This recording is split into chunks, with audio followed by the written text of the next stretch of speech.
গত ৩০শে ডিসেম্বর ২০২৫-এ আমরা চলে এসেছিলাম লেক টাউনের ক্রিসমাস কার্নিভাল, যেটা প্রতি বছরই অসাধারণভাবে আয়োজন করে শ্রীভূমি স্পোর্টিং ক্লাব।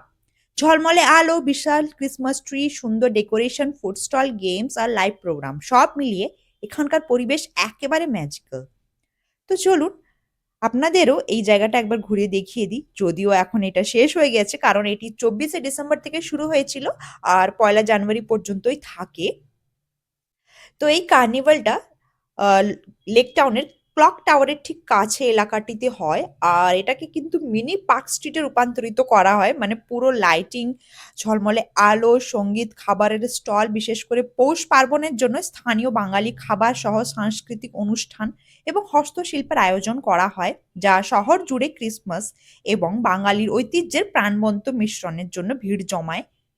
তো আমরা যেদিন গিয়েছিলাম সেদিন ৩০ তারিখ ছিল।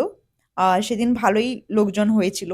যদিও এখন অনেকটা রাত হয়ে গিয়েছে, তাও ভালোই লোকজন এসছে এই মেলাটা ঘুরে দেখবার জন্য। কারণ এখানে নানান ধরনের স্টল রয়েছে, ছোটদের বড়দের নানান ধরনের রাইডস রয়েছে, স্টেশনারি দোকান রয়েছে। মানে একটা মেলা থেকে আমরা যা আশা করি সেই সমস্ত এখানে দোকানপাট, স্টল সব এখানে পেয়ে যাবেন। আর খাবার-দাবার কি বলবো? খাবার-দাবারে তো প্রচুর ভ্যারাইটি। বাঙালি পিঠে, পুলি, নানান রকমের মিষ্টি, কেক, পেস্ট্রি আরো অনেক কিছু।